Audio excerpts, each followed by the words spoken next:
4, 3, 2, 1. Good morning. This is Wayne Cymbaluk from the Stearns County Soil and Water Conservation District with your conservation report. Are you looking to do less yard work this spring? Why don't you try No Mow May? The goal of No Mow May is to allow your grass to grow unmown for the entire month of May. This creates habitat and forage for early season pollinators. Mowing your lawn less can increase the abundance and diversity of wildlife, including bees and other pollinators.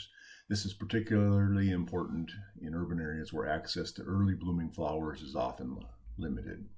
No Mow May is a conservation initiative first popularized in the UK, but which is gaining popularity across the US. In 2020, the City Council of Appleton, Wisconsin agreed to suspend their weed ordinance for the month of May. Over 435 registered property owners participated in the campaign. A local university partnered with the city to conduct research on the impact of No Mow May on pollinators.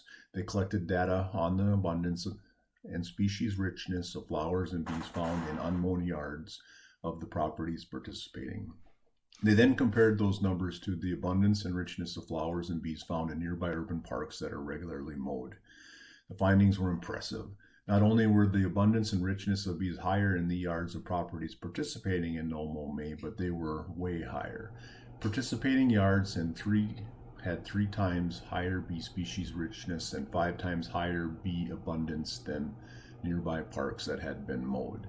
Empowered by their success in 2020, Appleton has spread the word and attracted even more participants this year.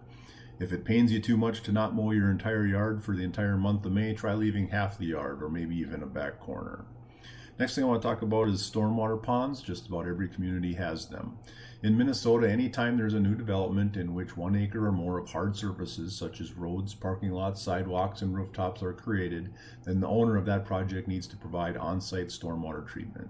Stormwater is rainfall or snowmelt that runs off the hard surfaces. Flowing water is quite powerful and picks up soil, debris, leaves, pet wastes, and oils from the hard surfaces it flows over. Unless treated, this material reaches our surface water where it can pollute them beyond the point of where water can support wildlife or recreation. This is where stormwater ponds come into play.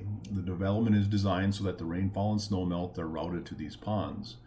The ponds are there to prevent flooding and collect stormwater and pollutants like heavy metals, sediment, bacteria, oils, and nutrients.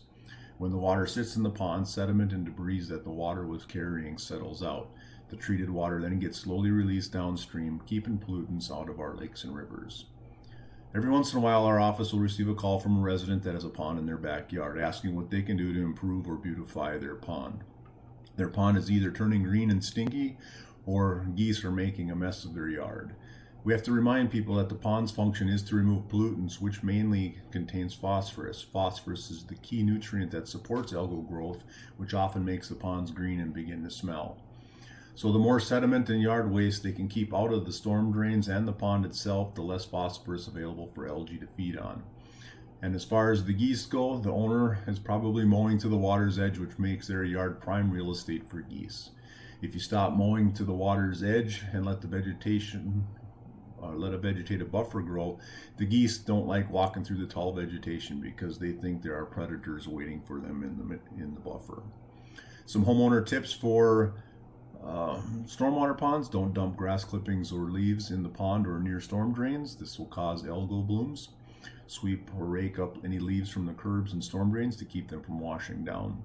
Don't pour any chemicals, oils, etc. in or on near the pond, or allow household or automotive chemicals to drain into the storm drain.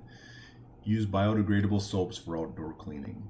Sweep up grit and debris on driveways and sidewalks. Do not hose them into the street. Capture stormwater runoff from roofs and driveways in rain barrels or rain gardens. Pick up animal waste and dispose of it in the trash. For more information on any of today's topics, please check out our website at www.stearnscountyswcd.net or call us at 320-251-7800, extension 3. Also, please like us on Facebook. This has been Wayne Cymbaluk with your Conservation Report.